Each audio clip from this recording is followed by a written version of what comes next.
man igali may isa ka sulod sang ila turga nga wala nagtuman.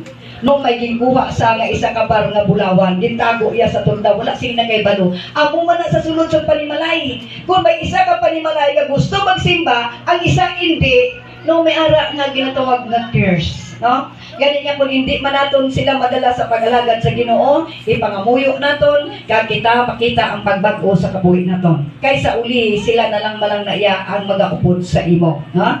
Ganyan nga, amo ni siya, it is a sacrifice for ourselves, siya sa aton nga kaugalingon, kag sa aton nga pamilya, nga itudlo naton ang pulong sa Ginoo. Isa pala inakasakripisyo sa ginikanan, labi pa kung inyo kabataan dungol-dungol. No?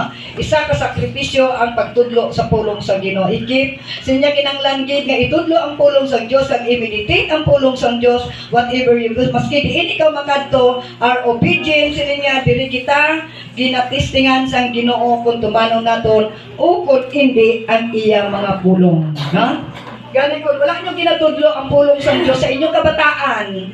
Buot silingon, maski pala simba ka mo kung Domingo-Domingo, ginatuman ninyo ang tanan na bulaton sa Ginoo. Pero kung wala ninyo ginatudlo, ang inyong kabataan, wala gyapon pulos ang inyong pagsakripisyo. Kaya amo ini